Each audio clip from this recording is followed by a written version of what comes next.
जंगल के एक छोटे मगर बहुत ही दिलचस्प गांव में रहता था एक शरारती गधा। वो गधा न सिर्फ बहुत दोस्ताना नजर आता था बल्कि अपने दोस्तों के साथ खेल खेलने में भी माहिर था। लेकिन इसकी एक आदत थी, एक ऐसी आदत जो जंगल के सब जानवरों के लिए हमेशा हैरानी और कभी कभी परेशानी का सबब बनती है। आज भी जंगल में एक छोटे नाजुक खरगोश की जिंदगी थोड़ी साम में थी। गधे ने बड़े प्यार से खरगोश को अपने पास बुलाया। कुछ देर तक उससे इधर उधर की बातें करता रहा और फिर उसे गाफिल पाते ही एक जोरदार लात मार दी।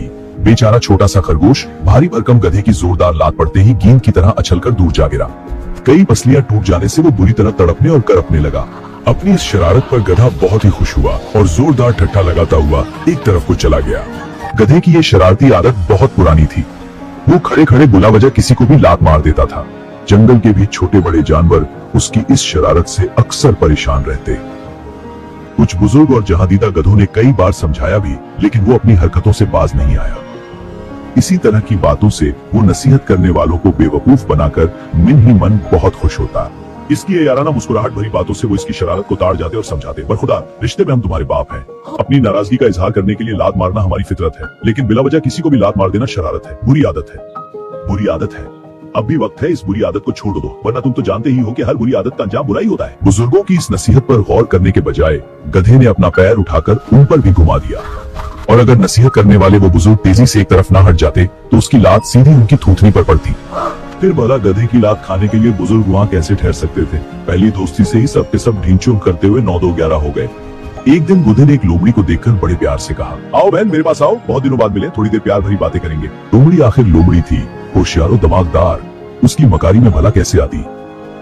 वो उसकी झांसा देकर लात मारने वाली आदत से बखूबी वाकिफ थी। गधे की बात सुनते ही उसे देखते हुए बड़े प्यार से मुस्कुराई और दिल में सोचा, कम वक्त तू मुझे क्या सिखाता है, मन नहीं हिला रहा। मैं खुद तुझे आज ऐसा सबक दूंगी कि जिंदगी भर के लिए अपनी ये लात मारने की आदत भूल जाएगा। लोमड़ी दिल ही दिल में सोच रही थी, तेरी इस बुरी आदत से दूसरे कमजोर जानवरों को हमेशा के लिए छुटकारा मिल जाएगा। ये सोचते ही लोमड़ी ने अपने चारों तरफ देखा, फिर दिल ही दिल में मुस्कुराते हुए बड़े प्यार से गधे से बोली, मेरे गधे भैया, मैं बहुत दूर से आ रही हूँ और बहुत ही थकी हुई हूँ। मेहरबानी करके तुम ही अपनी इस बहन के पास आ जाओ।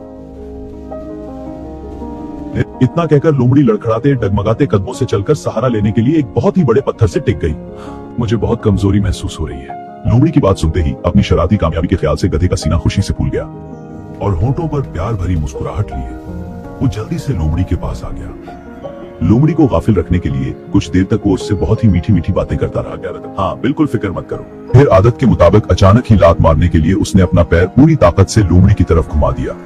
इस हमला के लिए लोमड़ी पहले से ही तैयार थी। गधे के पैर उठाते ही वो तेजी से फिर से दूर हट गई और गधे की जोरदार लात ठीक पत्थर पर पड़ी। इस हमला के लिए लोमड़ी पहले से ही तैयार थी। गधे के पैर उठाते ही वो तेजी से फिर से दूर हट गई और गधे की जोरदार लात ठीक पत्थर पर पड़ी। फिर जाहिर है पत्थर तो टूटने से अलबत्ता गधे के पैर की हड्डी जरूर टूट गई और वो जमीन पर ढेर होकर बुरी तरह तड़पने और पीटने लगा। लोमड़ी ने एक जोरदार कपका लगाया और बड़े ही शरारती लहजा में बोली, क्यों गधे भैया, तबीयत कैसी है? अपनी बहन के साथ शरारत करते हुए तुम ये भूल गए कि तुम्हारी ये बहन जंगल की सबसे बड़ी मुकारा है, वरना अभी तो एक ही टांग टूटी है, फिर बाकी तीनों से भी महरूम हो जाओगे। ये कहते ही वो जोरदार कहकाओं से गधे का मजाक उड़ाते हुए जंगल की तरफ चली गई। मुच्चू महज अपनी लात मारने की बुरी आदत की वजह से गधा अपनी एक टांग से माजूर हो गया कर जिंदगी की एक बेहतरीन नेमत से हमेशा के लिए महरूम हो गया। इस इबरत आमूज सबक से उसकी ये आदत हमेशा के लिए छूट गई। अपनी टूटी हुई टांग को देखकर वो अक्सर सोचता, काश अपने बुजुर्गों का कहना मानकर मैंने ये बुरी आदत पहले ही छोड़ दी होती, तो आज मेरे चारों पीर सलामत होते और मैं उपाहजों की जिंदगी नहीं गुजारता।